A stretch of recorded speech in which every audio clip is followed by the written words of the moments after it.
Welcome back everyone. Reflective mind में आप सभी का स्वागत है। In this session we going to discuss some important multiple choice type questions for class 12 geography for upcoming term 1 CBSE board exam. Question number 1. Which of the following programs sponsored by central government aims at enabling the rural population to conserve water for drinking, irrigation, fisheries and afforestation? तो watershed development programme की यहाँ पे बात चल रही है जो rural population को ड्रिंकिंग, इरिगेशन, फिशरीज, एफॉरेस्टेशन और अदर एक्टिविटीज़ के लिए कहीं ना कहीं वाटर के मैनेजमेंट से जुड़ा हुआ। अगर अरवारी वाटर संसद की बात करें तो ये राजस्थान का है। हरियाली की बात करें तो हरियाली सेंट्रल गवर्नमेंट का एक फ्लैगशिप वाटर डेवलपमेंट या वाटर शेड डेवलपमेंट के प्रोग्राम की तरह आप इसे देख सकते हैं। अगर नीरू मीरू की बात करें वाटर एंड यू, ये आंध्र प्रदेश का एक इंपॉर्टेंट प्रोग्राम है। So as per this question the right answer option number B. Question number next, neither is there a situation of absolute necessity and nor is there a condition of absolute freedom. Human beings can conquer nature by obeying. यहाँ पे ये बताया जा रहा है कि ना तो एब्सोल्यूट नेसेसिटी है और ना ही एब्सोल्यूट फ्रीडम है। कहने का मतलब डिटर्मिनिज्म और पॉसिबिलिज्म को कहीं ना कहीं ब्रिज करने की बात है। ना तो ह्यूमन ही सब कुछ है, ना ही नेचर सब कुछ है। नेचर और ह्यूमन आपस में इंट्रिकेटली को रिलेटेड या इंटरलिंक्ड है। तो इस व्यू को ग्रिफिथ टेलर के नियो डिटर्मिनिज्म या स्टॉप एंड गो डिटर्मिनिज्म में आप देख सकते हैं। As per this question option number D is the right answer. अगर एब्सोल्यूट फ्रीडम की बात करें पॉसिबिलिज्म है, अगर एब्सोल्यूट नेसेसिटी की बात करें तो डिटर्मिनिज्म है। लेकिन न्यू डिटर्मिनिज्म इन दोनों को ब्रिज करने का एक बहुत ही ऑनेस्ट एफर्ट हमें ग्रिफिथ टेलर के द्वारा उठाया हुआ दिखता है। Question number next, which of the following feature is not related to first stage of demographic transition theory? Demographic transition theory के फर्स्ट स्टेज के साथ आप किस फीचर को एसोसिएट नहीं कर सकते हैं? Option number A, improvement in sanitation and health condition. First stage में हेल्थ कंडीशन और सैनिटेशन में हमें उतना इंप्रूवमेंट नहीं दिखता है, तो ये स्टेटमेंट आपका क्या है यहाँ पे रॉन्ग है। अगर आप 2 को देखें तो लाइफ एक्सपेक्टेंसी इज लो, ये बिल्कुल सही है। People are mostly illiterate and have low level of technology, ये भी सही है। एंड ऑप्शन नंबर डी को देखें, people are engaged in agriculture where large families are an asset. तो option B, C, D, they all are perfectly correlated with the first stage of demographic transition theory. But on the other hand option number A को देखें तो ये first stage के साथ ना हो के सेकेंड स्टेज और थर्ड स्टेज के साथ ज़्यादा परफेक्टली मैच होता है। So as per this question the right answer option number A. Question number next, which of the following is not matched correctly? किसे आप करेक्टली मैच्ड नहीं मान सकते? यहाँ पे कंट्रीमैन, प्लांटेशन और एग्रीकल्चर का टाइप दिया हुआ है। फ्रेंच की बात करें, उन्होंने वेस्ट अफ्रीका में कॉफ़ी प्लांटेशन को इंट्रोड्यूस किया, बिल्कुल सही है। ब्रिटेन की बात करें, उन्होंने टी प्लांटेशन को इंडिया और श्रीलंका में इंट्रोड्यूस किया।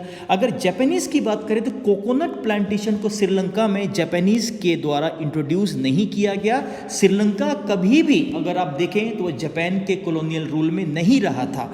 हॉलैंड की बात करें तो हॉलैंड ने कहीं ना कहीं इंडोनेशिया में शुगर केन प्लांटेशन को इंट्रोड्यूस किया। So as per this question the right answer option number C. Question number next, in Europe livestock is reared on the manufactured feed stuff, what does such kind of agriculture called? अगर हम लोग Europe के शहरों की बात करें तो वहाँ पे कहीं ना कहीं जो भी लाइव स्टॉक रेयरिंग है वो एक क्लोज सेटअप में मैन्युफैक्चर्ड फीड स्टफ पे होता है। तो उसके लिए जिस टर्म का, जिस कंसेप्ट का हम जनरली यूज़ करते हैं हम उसे फैक्ट्री फार्मिंग कहते हैं। अगर मार्केट गार्डनिंग की बात करें तो मार्केट गार्डनिंग शहरी एरिया के आसपास में कमर्शियल पर्पस से, अगर फ्रूट्स की बात करें, वेजिटेबल्स की बात करें, प्लांट्स की बात करें, उनके कमर्शियल प्रोडक्शन को प्रमोट करना। अगर ट्रक फार्मिंग की बात करें तो ट्रक फार्मिंग स्पेशली अगर हम देखें तो वो वेजिटेबल के प्रोडक्शन से जुड़ा हुआ है। अगर डेयरी फार्मिंग की बात करें तो वो दूध के प्रोडक्शन से जुड़ा हुआ है। So as per this question the right answer factory farming option number A. Next one, which of the following is the induced factor of population growth? अगर पॉपुलेशन ग्रोथ के 2 फैक्टर की बात करें, natural as well as induced. Natural में further 2 हैं, birth rate, death rate. Induced की बात करें, इन माइग्रेशन, आउट माइग्रेशन, तो माइग्रेशन यहाँ पे इंड्यूस्ड फैक्टर में आता है. Crude birth rate, crude death rate, all are included in the natural factor. So as per this question, the option number A, migration, comes under induced factor. Question number next. In which of the following streams of migration females predominate in both intrastate and interstate migration? अगर migration के 4 different pattern की बात करें, rural to rural, rural to urban, urban to urban and finally urban to rural, लेकिन इसमें inter state, एक state से दूसरे स्टेट में, and another one is the intra state, एक ही स्टेट के एक पार्ट से दूसरे पार्ट में किस स्ट्रीम में माइग्रेशन को फीमेल मेल को डोमिनेट करती है. तो यहाँ पे अगर अर्बन टू अर्बन देखें, इसमें हमें मेल ज़्यादा दिखते हैं. अर्बन टू रूरल में भी हमें मेल का प्रोपोर्शन ज़्यादा दिखता है. लेकिन अगर रूरल टू रूरल की बात करें, जिसमें एक बहुत बड़ा कंट्रीब्यूशन वेडिंग या मैरिज प्ले करता है, so as per this question the right answer option number C. Question number next.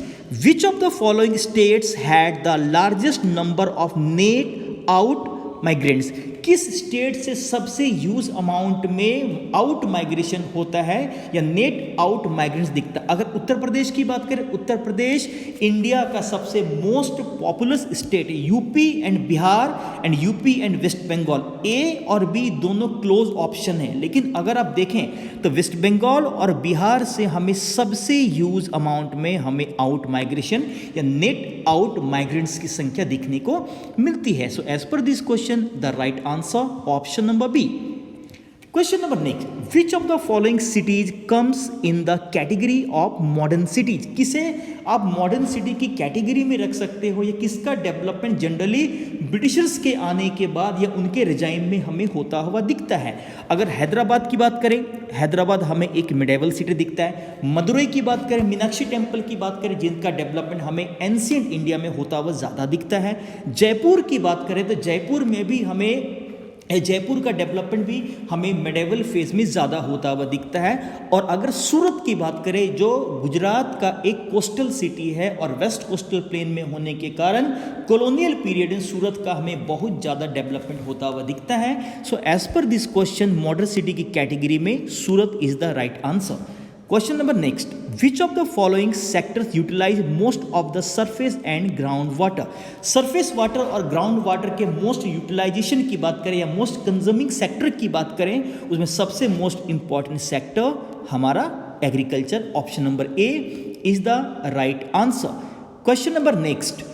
Which of the following statement is not true regarding the smart city mission? Smart city mission जिसमें शहरों के infrastructure को boost up करने की बात है, उसे एक बेहतर लुक, उसे बेहतर फैसिलिटी प्रोवाइडिंग सेंटर के फॉर्म में डेवलप किए जाने की बात है, तो किसे हम स्मार्ट सिटी मिशन से कोरिलेट या कनेक्ट नहीं कर सकते हैं? Option number A, to promote cities that provide core infrastructure, a clean and sustainable environment and give a decent quality of life to its citizens. Option number A बिल्कुल सही है. B को देखें, to apply smart solution to infrastructure and services in order to make them better. Option C को अगर आप देखें, use of fewer resources providing cheaper services and focus on sustainable and inclusive development. Sustainable और inclusive का मतलब है कि resources का यूज प्रेजेंट जनरेशन के साथ साथ फ्यूचर जनरेशन को भी देखते हुए किया जाए, और इंक्लूसिव का मतलब डेवलपमेंट के प्रोसेस में सभी लोगों को एम्ब्रेस किया जाए, सभी लोगों को शामिल किया जाए. लेकिन अनएम्प्लॉयमेंट को बढ़ाने का कोई भी ऑब्जेक्टिव हमें स्मार्ट सिटी मिशन के तहत नहीं दिखता है. So as per this question option number D, unemployment को नहीं बढ़ाना है, एम्प्लॉयमेंट को बढ़ाना है. So option number D is the right answer as per this question. Next question में अगर आप देखें तो रिवर्स और उनके सहारे पॉल्यूटेड प्लेस का मैच द फॉलोइंग का क्वेश्चन दिख रहा है. अगर हम लोग यमुना की बात करें तो यमुना दिल्ली एंड इटावा. अगर हम काली की बात करें, काली हमें Madurai.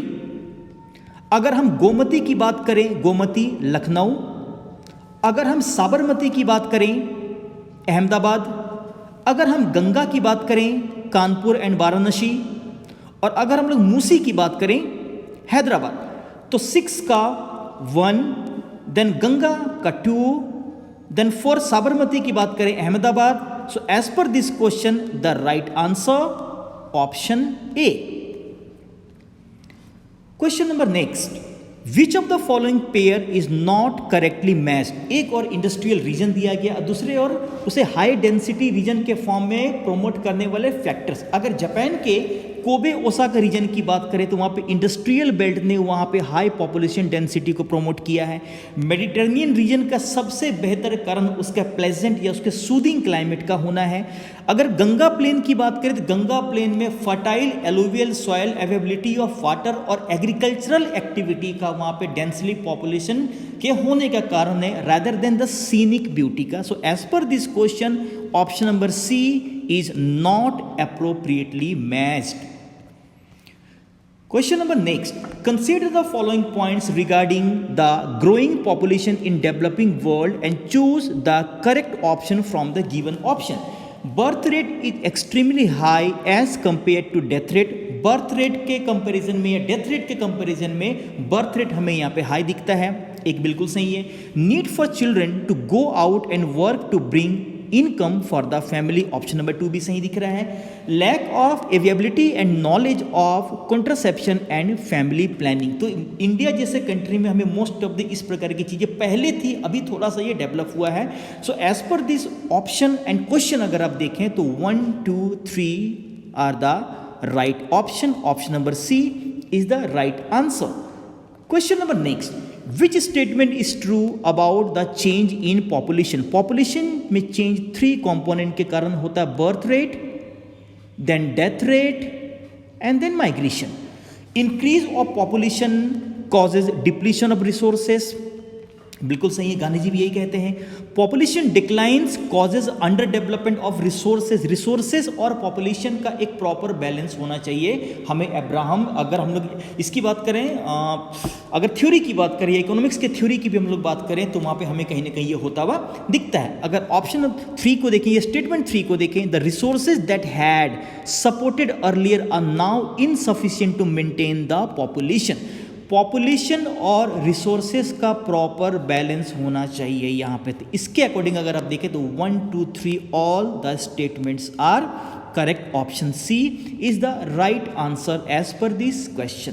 Question number next, this age was marked by use of computers and sophisticated statistical tools या statistical tools, laws of physics were often applied to map and analyze। तो ये ज्योग्राफी के किस अप्रोच को या किस आइडियोलॉजी को दिखाता है? रीजनल एनालिसिस नहीं है। एनालिसिस का मतलब ही होता है एक बड़े एरिया को यूनिट में डिवाइड करके यूनिट को समझते हुए पूरे एंटायर वर्ल्ड को या उस टोटलिटी को समझने की कोशिश करना।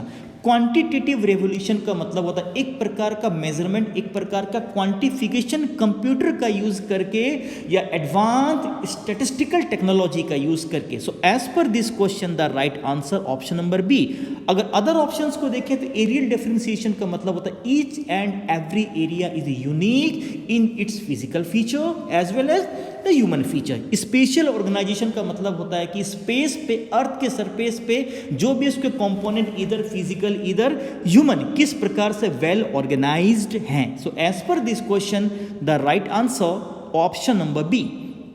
Question number next, consider the following feature and choose the correct title after associating them related to human settlement. Statement number 1, more often such a pattern may also result from segregation or fragmentation of a large compact village। एक large compact village segmentation के बाद वो 2 छोटे छोटे part में as a semi cluster develop हो रहा है। The land owning and the dominant community occupy the central part of the main village, where peoples of lower strata of society and menial workers settle on the outer flanks of the village। And the option number 3 or the statement number 3, they are found in Gujarat plain and some parts of Rajasthan। तो अगर आप देखें हैमलेटेड settlement में वो social factor के कारण, socio ethnic factor के कारण वो छोटे छोटे यूनिट्स में डिवाइड होते हैं। सेमी क्लस्टर्ड की बात करें तो एक क्लस्टर्ड सेटलमेंट में पोलराइजेशन के कारण जिस प्रकार का सेटलमेंट पैटर्न जनरली डेवलप होता है। So as per this question the right answer option number B, semi clustered और fragmented settlement। Question number next, consider and evaluate the following statements, then choose correct option for them from the given option। Many species now have become extinct और endangered due to illegal hunting, ये कहीं ना कहीं gathering और hunting या food gathering और hunting के बारे में बात की जा रही है। और ऑप्शन ए कह रहा है कि इलीगल हंटिंग के कारण बहुत सारे एनिमल की स्पीसीज अब एंडेंजर्ड या खत्म हो चुकी है या नष्ट हो चुकी है। Statement number 2, the early hunters use primitive tools made of stones, twigs और arrows, so the number of animals killed were limited. तो पहले अगर हम अपने प्रिमिटिव पीपल को देखें तो उनकी भी हंटिंग होती थी, लेकिन वो लिमिटेड होती थी और वो प्रिमिटिव टूल्स का यूज़ करके होती थी, इसलिए वो नेचर की ज़्यादा अगेंस्ट नहीं था। लेकिन मॉडर्न हंटिंग को और जो इलीगल नेचर के होने के कारण, ट्रेडिंग कमर्शियल नेचर के होने के कारण हमारा एनवायरनमेंट, हमारी इकोलॉजी और वो पर्टिकुलर एनिमल स्पीसीज उसको बहुत ही सीवियरली फेस कर रही है। सो स्टेटमेंट 1 और 2 हम दोनों को यहाँ पे सही के फॉर्म में देख रहे हैं। So the right answer option number C, both statement 1 and 2 are correct. Question number next, Arun is interested in that aspect of human geography which studies each unit of the earth thoroughly to understand the entire planet। अर्थ को समझने के लिए उसके छोटे छोटे हर एक unit को समझते हुए हमें एंटायर अर्थ को समझना जरूरी है, और इसे ही हम एनालिसिस कहते हैं। और ये पर्टिकुलर एनालिसिस जब एक रीजन से जुड़ता है, जब एक एरिया से जुड़ता है, हम इसे ही ज्योग्राफी का एक one of the important approach regional analysis कहते हैं। Option number A is the right answer. Areal differentiation, each and every area is unique. Exploration and description की बात करें, जो कॉलोनियल पीरियड में हर एक एरिया को एक्सप्लोर करना और उसके डिटेल को एनलिस्ट करने के बारे में था। Question number next, what is common between primitive subsistence farming and intensive subsistence farming. Primitive subsistence farming और इंटेंसिव सब्सटेंस फार्मिंग में क्या कॉमन है? Option A, both require the use of modern machinery. Modern machinery primitive subsistence farming में नहीं होता है। Both are done on large tracts of land. Primitive subsistence farming large नहीं, small tract में होता है और वो भी स्कैटर्ड पैचेस में होता है।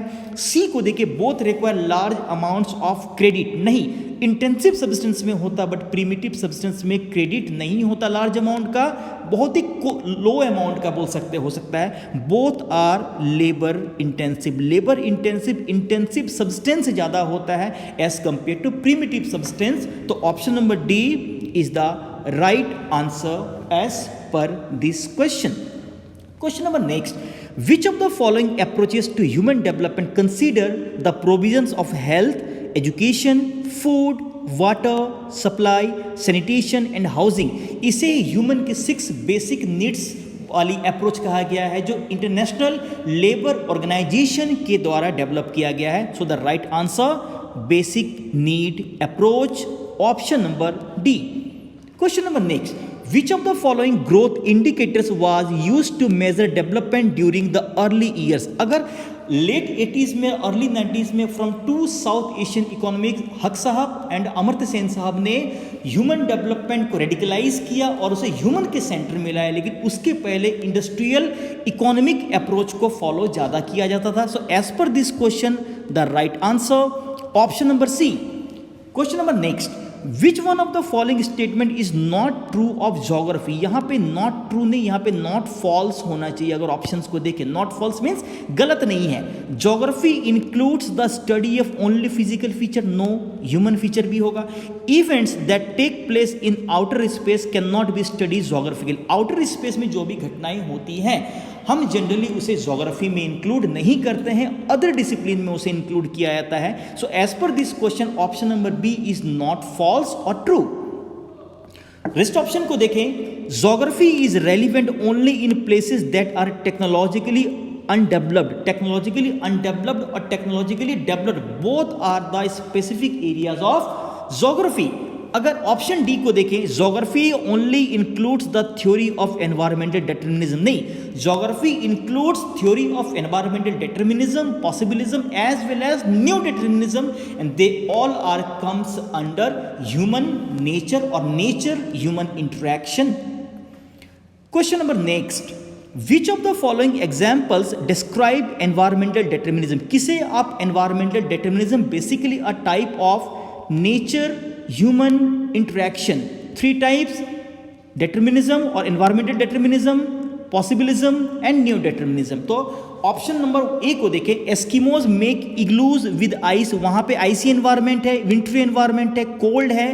तो एस्किमो जो नॉर्थ अमेरिका के नॉर्दर्न मोस्ट पार्ट में पाई जाने वाली एक प्रिमिटिव ट्राइब है जो बर्फ के बने हुए घर इग्लू में रहती है या इग्लूज बनाती है। ये ह्यूमन एनवायरमेंट इंटरेक्शन का या ह्यूमन एनवायरमेंट इंटरेक्शन में एज अ एनवायरमेंटल डिटर्मिनिज्म का one of the best example की तरह हमें दिखता है।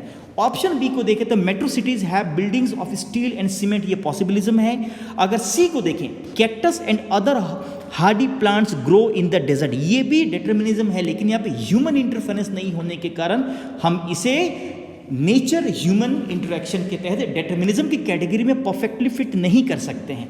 ऑप्शन नंबर डी को देखें, Saudi Arabia enjoys a variety of imported food crop, जो पॉसिबिलिज्म का बेस्ट एग्जांपल है। So as per this question the right answer option number A. Question number next, which of the following statements is correct about slash and burn agriculture? slash and burn agriculture के बारे में कौन सा कथन सही है? This is practiced only in India, equatorial tropical region में, beyond India भी इसकी प्रैक्टिस होती है। It is usually practice on the same piece of land में नहीं होता है, क्योंकि वो नेचुरल बेस्ड फर्टिलिटी और प्रिमिटिव टूल्स का यूज़ करके होता है, तो 3 to 4 ईयर में उन्हें अपने लैंड को शिफ्ट करना पड़ता है। So this is called the shifting agriculture of farming. Option C को देखें, this practice involve no use of chemical fertilizer, यहाँ पे किसी भी प्रकार के केमिकल फर्टिलाइजर का यूज नहीं किया जाता है।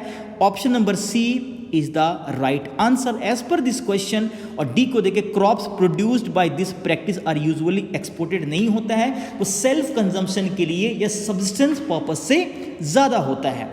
अगर आप इस इमेज को देखें, which type of mineral extraction does the image show, तो यहाँ पे अगर माइनिंग की बात करें और क्वेरिंग, तो क्वेरिंग का मतलब ही होता है एक लार्ज पिट लाइक स्ट्रक्चर से स्टोन लाइक किसी मटेरियल्स को क्या करना, निकालना या एक्सट्रैक्ट करना। So as per this image, as per this concept, the right answer quarrying. Question number next, which of the following would be a pull factor of migration, किसी migration का pull factor बोले तो motivating factor और push factor बोले तो demotivating factor. तो यहाँ पे question is all about pull factor. Over population की बात करें, नेचुरल डिजास्टर्स की बात करें, पॉलिटिकल इंस्टेबिलिटी की बात करें, बोथ आर या all are the examples of push factor except the option number B, basic amenities, basic facilities comes under pull factor. So the right answer option number B. Which of the following would lead to urbanization, कौन urbanization के process को trigger करेगा? Option number A, a primary school student is transferred to the secondary school in the same village, यही अगर शहरी में उसका transfer होता तो अर्बनाइजेशन का प्रोसेस ट्रिगर होता। A is the wrong answer.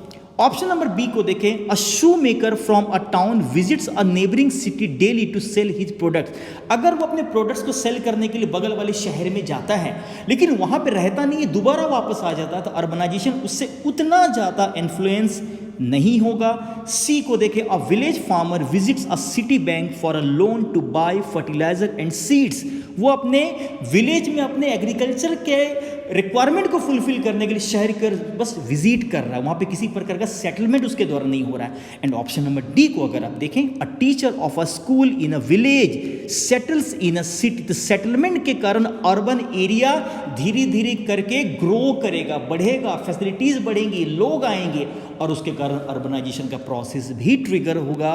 The right answer option number D. Question number next, human geography is the study of changing relationship between the unresting man and the unstable earth.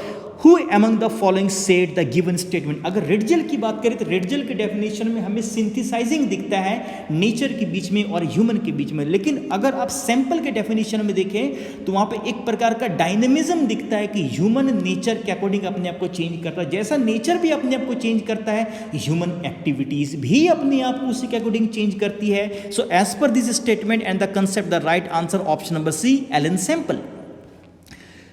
Next question related to source based world map labelling question. अगर आप देखें तो question के number के द्वारा 25, 26, 27, 28, 29 यहाँ पे world map में कुछ स्पेसिफिक एरिया को शेड किया गया, प्लॉट किया गया है, एंड ऑप्शन का यूज करके हमें मल्टीपल चॉइस टाइप क्वेश्चंस को करना है। क्वेश्चन नंबर 25 अगर आप देखें, question number 25, identify the country with an extensive livestock rearing industry, इस कंट्री का नाम ही ऑस्ट्रेलिया है। So as per this question the right answer A Australia. अगर क्वेश्चन नंबर 26 में देखें तो साउथ अफ्रीका के पार्ट को कवर किया गया है। क्वेश्चन नंबर 26 क्या कह रहा है? Identify the fertile lowland region where commercial grain farming is practised और the commercial grain farming along with the extensive commercial grain farming। तो अफ्रीका में उसका नाम क्या है? Veld. Option number D is the right answer. Question number 27 gathering is usually practised in dash. अगर question number 27 को देखें तो 27 से एरिया को कहीं ना कहीं कनाडा के एरिया को शेड किया गया है। तो कनाडा जो का जो एरिया है जहां पे गैदरिंग होती है वो लो लैटिट्यूड मिड लैटिट्यूड में ना हो के वो कहीं ना कहीं हमें हाई लैटिट्यूड का एरिया ज़्यादा दिखता है।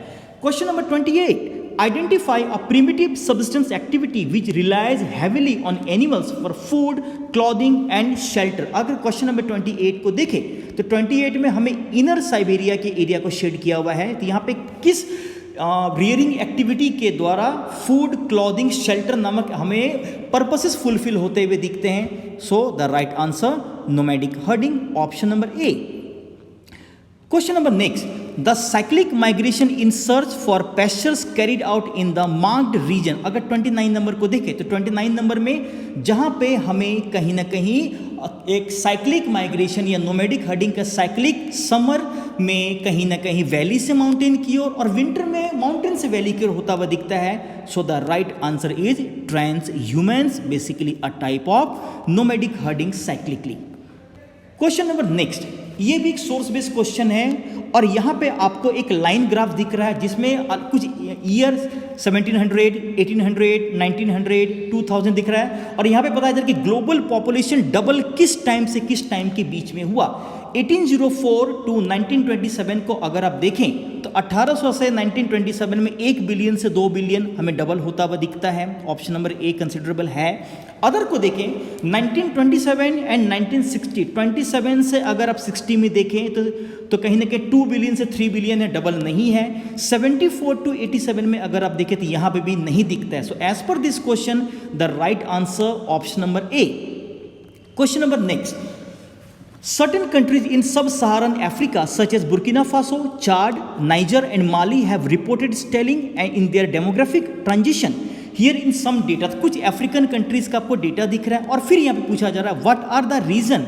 ये बेसिकली डेमोग्राफिक ट्रांजिशन थ्योरी के साथ कनेक्ट करके डायग्राम बेस्ड और कहीं ना कहीं अगर आप देखें तो ये डेटा बेस्ड क्वेश्चन को कोरिलेट करने की कोशिश है। यहाँ पे what are the reason that could most likely have affected the demography or the demographic transition of these countries। High fertility rate अगर डेमोग्राफिक ट्रांजिशन थ्योरी के फर्स्ट स्टेज को देखें, high fertility, high mortality and low levels of female literacy. So as per this question P Q R all are the right option D. Which of the following factor will affect the population growth rate of a place. किसी भी जगह के population growth को दो factor प्रभावित करता है, natural as well as induced, birth rate, death rate and the migration। so immigration, number of birth 1 2 3, option D is the right option।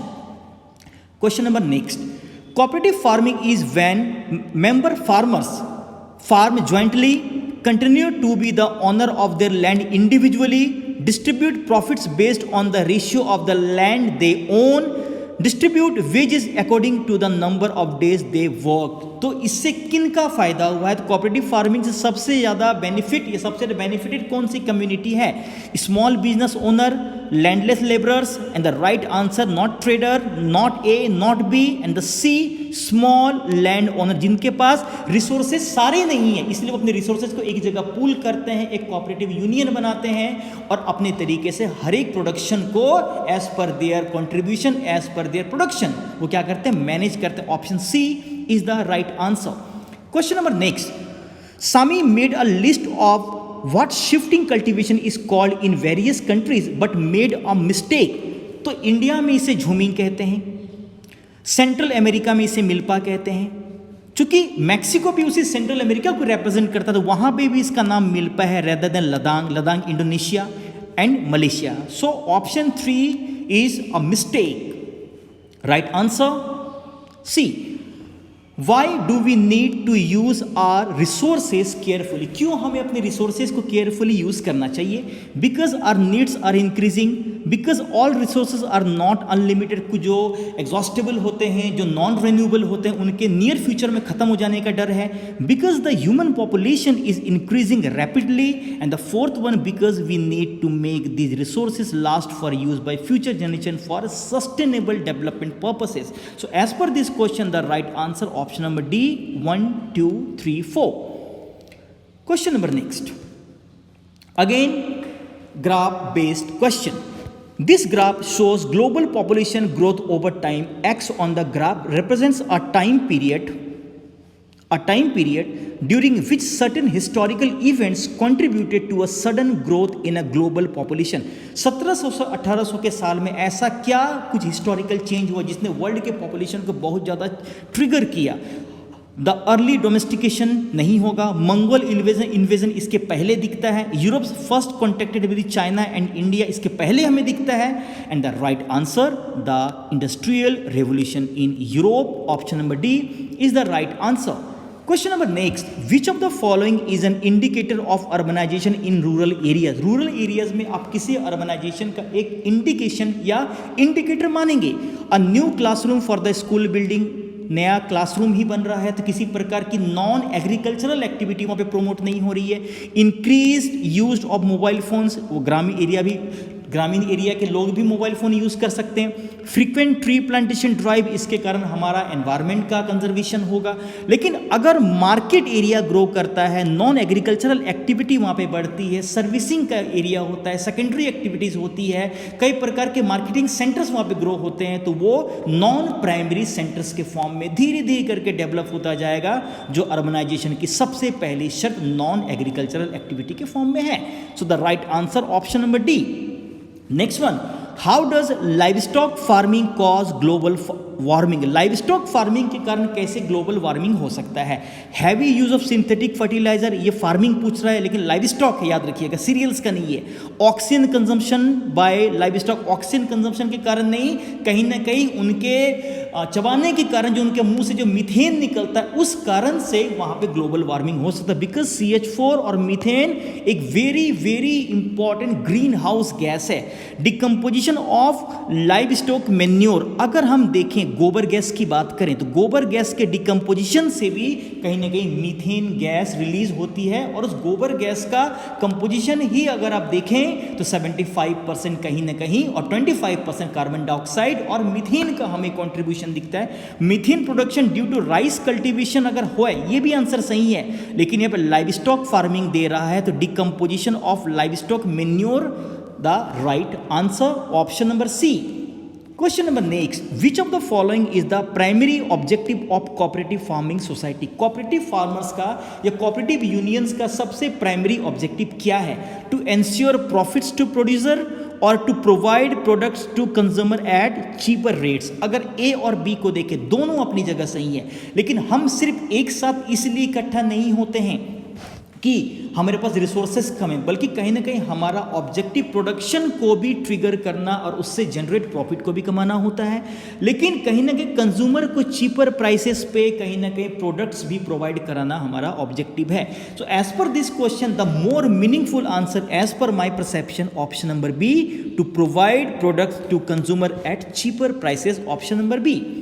Question number next, which of the following statement best explain the relationship between the climate, soil fertility and density और population density? ये कहीं ना कहीं population density को affect करने वाले geographical factors को इकट्ठे synthesize करके one of the best questions को दिखा रहा है। Big cities have always been built on the mountains, not ever. Most of the ancient civilizations rose by the river. अगर हम लोग मेसोपोटामिया के देखें, अगर हम लोग इंडस को देखें, they all are important civilizations mostly develop along the major river valleys, because वहाँ का क्लाइमेट अच्छा था, वहाँ की सॉइल फर्टाइल थी, वहाँ पे वाटर कैपेबिलिटी थी। So as per this question the right answer option number B. Question number next, Samuel Johnson wrote the following in 1786. Immigration moving abroad lessens the comfort of living, man thinly scattered make a shift but a bad shift. ये important line है। Without many things अ Smith और metal worker is 10 miles off, a tailor is far from them, it is being concentrated which produces high convenience। तो इस line के द्वारा वो urbanisation के किस चीज के बारे में हमें इंडिकेट करते हुए हमें कहीं ना कहीं सैमुअल जॉनसन दिख रहे हैं। He writes in favour, favour तो यहाँ पे नहीं है। He writes in favour of immigration नहीं है। He writes against the convenience of the division of labour, no.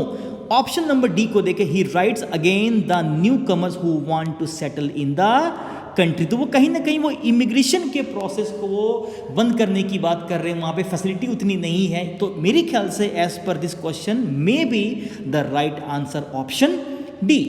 Question number next, which of the following are the primary objective of the smart city mission?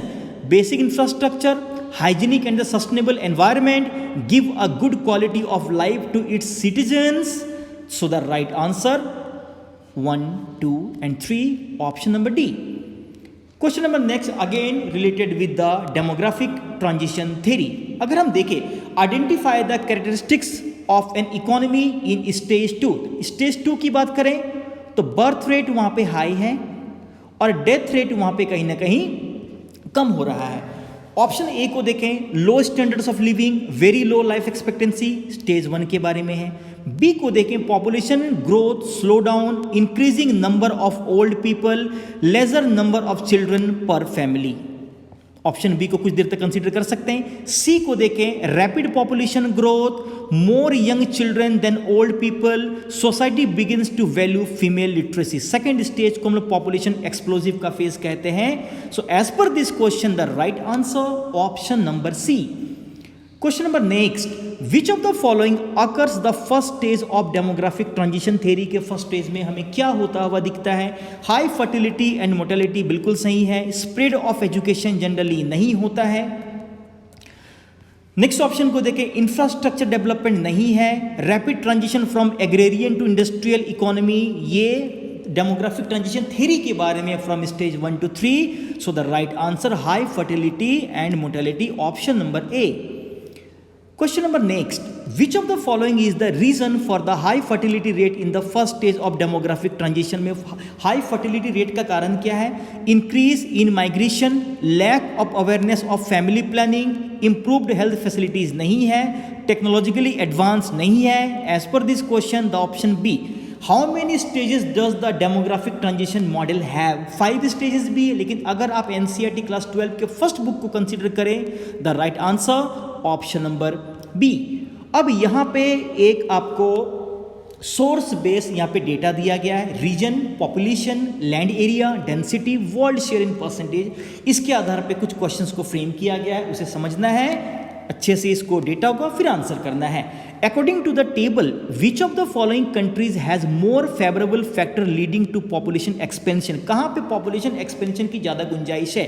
Reason को अगर आप देखें तो ये continental दिया है, ऑप्शन को देखें तो यहाँ कंट्री वाइज दिया, मतलब सबसे कम पॉपुलेशन का जो कंट्रीब्यूशन कॉन्टिनेंट वाइज अगर आप देखेंगे तो वो हमें ओशनिया या ऑस्ट्रेलिया का दिखता है। तो अगर आप देखें तो ये right answer Australia. Next one, in which of the following countries is the population expansion the least? कहां पे पॉपुलेशन के एक्सपेंड होने की कम से कम संभावनाएं हैं? जो रिसोर्सेज और पॉपुलेशन के बीच के बिल्कुल भी बैलेंस को दिखाता हुआ दिखता है कि अब वहां पे और ज्यादा पॉपुलेशन बढ़ेगा, तो रिसोर्सेज पे प्रेशर हालांकि बढ़ चुका है लेकिन और ज्यादा बढ़ेगा। सो the right answer India. New Zealand already population growth वहां पे कम है, यूएस में भी कम है, और डेमोक्रेटिक रिपब्लिक ऑफ कांगो में भी हमें पॉपुलेशन ग्रोथ उतना नहीं दिखता जितना हमें इंडिया में। So as per this question the right answer option number A. In which regions will the crunch of resources will be the most felt? कहां पे रिसोर्सेज की सबसे ज्यादा कमी है? कमी कहां पे होगी? जहां पे पॉपुलेशन डेंसिटी ज्यादा होगी, पॉपुलेशन ज्यादा होगा और उसके कंपैरिजन में कहीं ना कहीं हमारा रिसोर्स कम पड़ेगा। तो Oceania, Latin America, north America, the right answer Asia. तो इस डिस्कशन में इतनी ही बातें। आई होप इन सभी सवालों के डिस्कशन से फंडामेंटल्स ऑफ ह्यूमन ज्योग्राफी के सभी कंसेप्ट को, चैप्टर्स को और बेसिक चीज़ों को समझने में आपके लिए आसानी रहेगी। हमने इसमें कुछ कंसेप्ट, कुछ क्वेश्चंस हमने पार्ट बी क्लास 12 ज्योग्राफी का भी कवर किया है। आई होप ये डिस्कशन आपके कंसेप्ट को अच्छी तरीके से एड्रेस करेगा और आपको एक कंसेप्चुअल फ्रेमवर्क बनाने में आपकी हेल्प करेगा। So wish you all the best for all my learners for upcoming tyre 1 और टर्म 1 सीबीएसई बोर्ड एग्जाम। तब तक के लिए रिफ्लेक्टिव माइंड के साथ बने रहिए। Happy learning and thank you so much.